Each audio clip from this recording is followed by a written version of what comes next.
My name is Diane Ranney. For those of you who don't know me, as I always introduce myself at church, I am the former assistant director, cataloger, volunteer at the Jonathan Bourne Public Library. I retired in 2019, after 47 years with the library. I was around when we decided that we were going to move into this building.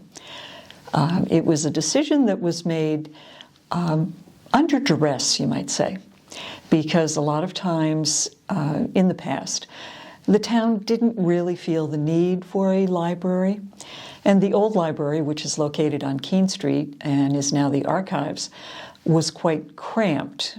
When I first started there as a volunteer, we had 5 staff members in one tiny little room downstairs that we shared with the vault.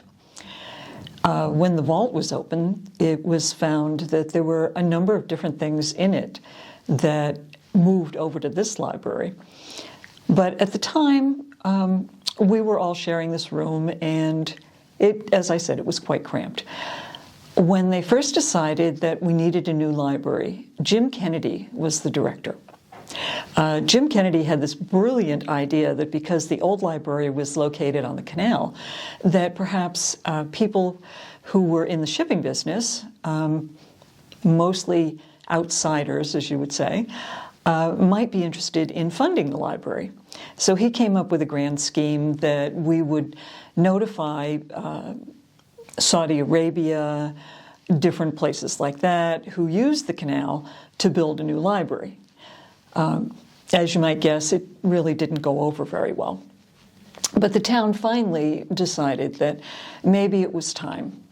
So we looked at a number of different spaces. One of them was located actually across the street where the Briggs McDermott House is.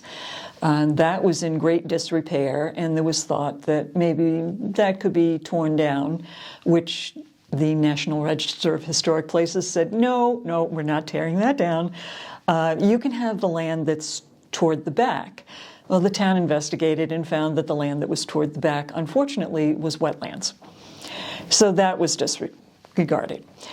And then this building became available in a time period when the town was undergoing a lot of difficulty with closing buildings because there was a lack of school children.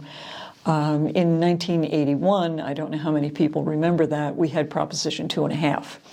And Proposition 2.5 stated that you could only increase your tax property basis by 2.5% of what it had been the previous year.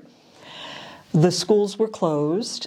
This school, in which I actually began my career, was a school that had some very unique features. One of them was a stage and an auditorium. And when we finally were given the building in 1981, they said, well, I think, with a few cans of paint and maybe, a few things that will knock down some walls, we'll be able to fix the library up so we can move the library.